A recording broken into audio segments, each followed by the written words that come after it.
Good morning. It is Tuesday, September 12th, and it is good to be with you. We're trying something new. Most of you know I've shared at some point how much I love poetry. Most of my favorite classes in college were poetry classes, writing, reading, experiencing, and I just love poetry. Earlier in the summer, I was at the Book House up in Stuyvesant Plaza and came across this book. It's The Path to Kindness, Poems of Connection and Joy. And I knew that there was something in this book that was very special. And I decided that I want to share these poems with you. So over the next few weeks and perhaps even the next few months, I'm going to be coming to you mostly every week to share a poem, a scripture, and perhaps a brief reflection. Maybe I'll just let these poems sit and you can experience them as you want. By way of introduction, I would like to read a little bit from the introduction to this book.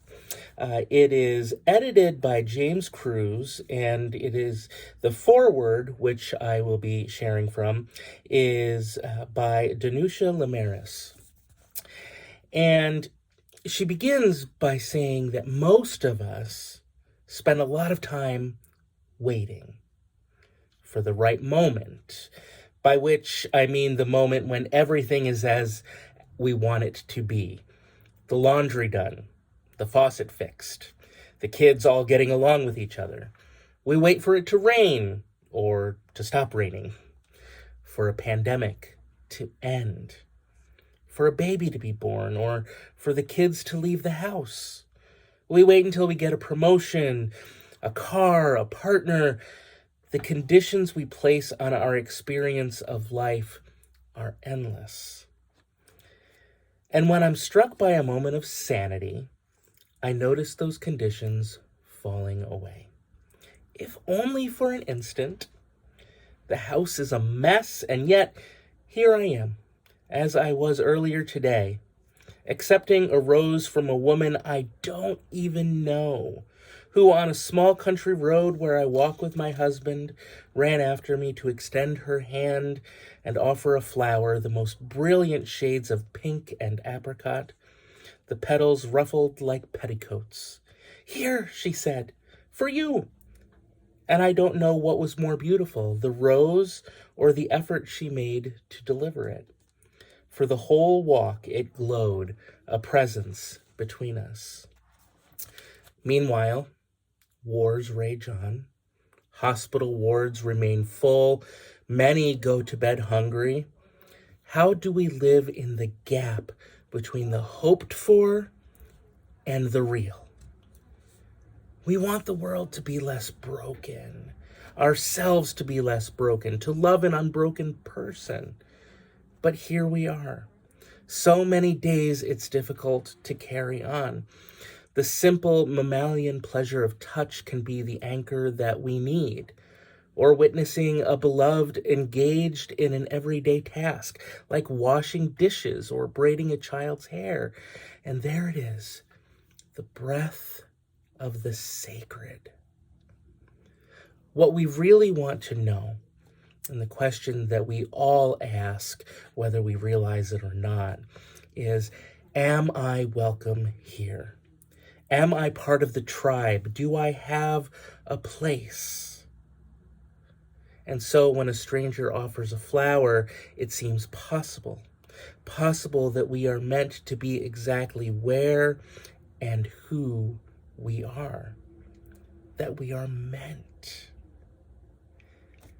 You don't have to understand poetry to have a place here. I know that there are so many of us who had really bad experiences with poetry in high school, and whenever we see a poem on a page, we want to run in the opposite direction. I encourage you and invite you to this space. It is for you. Simply allow the poem to speak to you in whatever way it will. You do not have to understand it. And more importantly, there won't be any tests. You can just experience the poem as it is. Because a poem contains just a dose of an author's experience, including sorrow, pleasure, struggle, all at the same time. It offers us the truest expression of the human condition. If we let it, a poem can become an invitation to step deeper into our own lives, our own relationships with others, our own faith.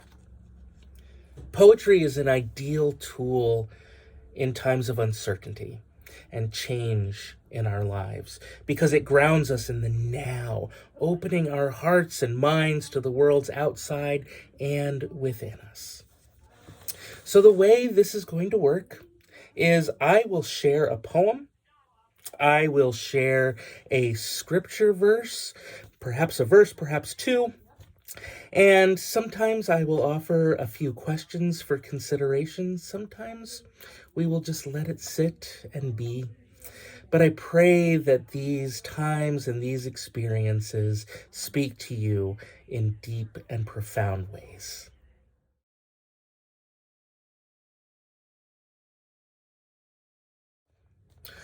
Our poem this morning comes from Danusha Lemaris, and it is titled Small Kindnesses. I've been thinking about the way when you walk down a crowded aisle, people pull in their legs to let you by, or how strangers will say, "Bless you," when someone sneezes, a leftover from the bubonic plague. "Don't die," we are saying. And sometimes when you spill lemons from your grocery bag, someone else will help you pick them up. Mostly, we don't want to harm each other. We want to be handed our cup of coffee hot and to say thank you to the person handing it.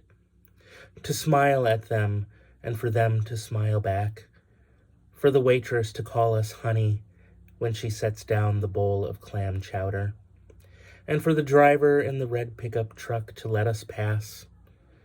We have so little of each other now, so far from tribe and fire. Only these brief moments of exchange. What if they are the true dwelling of the holy, these fleeting temples we make together when we say, "Here, have my seat. Go ahead, you first. I like your hat." As I read this poem, I immediately thought of Luke chapter 6, verse 29b, the second half of the verse. "From anyone who takes away your coat, do not withhold even your shirt." I wonder, how do we define kindness? What does that word mean to you? I think it's something that can be harder to really define with words. It's something that we more feel and experience. We know it when we see it. But I wonder, how do you define it? What is your experience of kindness? In the poem, Lemaris wonders if the moments of exchange between us are the true dwelling of the holy, yet goes on to call them fleeting temples. I wonder why it is that negative experiences often stay with us longer than the positive. Perhaps in these negative experiences, we keep replaying them in our mind, trying to figure out what we could have done differently. Wouldn't it be glorious if we could hold on to those positives that much longer? I wonder if it's possible for us to train ourselves to hold on to kindness and joy. This morning, and indeed this week, I want to invite you, look up this poem. I can't share it in its written form here because of copyright reasons, but look it up, Google it. I'm sure you'll be able to find it. But also, as you consider it and kindness, take some time and write a list of the small kindnesses that you have received or given recently. Those moments of exchange that we might ignore or take for granted. This might also become just a regular part of your writing practice, your journaling, keeping a gratitude or kindness journal, we know has good health benefits for us. Why not? Whatever it is and whatever you do, I pray that kindness seeps into your life, that you would receive it, and that you would in turn turn and give it, so that the world might become a much kinder place. To close, I want to share this benediction, which is one of my favorites from the Book of Common Prayer, a liturgy for ordinary radicals. One of my favorite benedictions. Receive it. May the peace of the Lord Christ go with you wherever he may send you. May he guide you through the wilderness, protect you through the storm. May he bring you home rejoicing at the wonders he has shown you. May he bring you home rejoicing once again into our doors.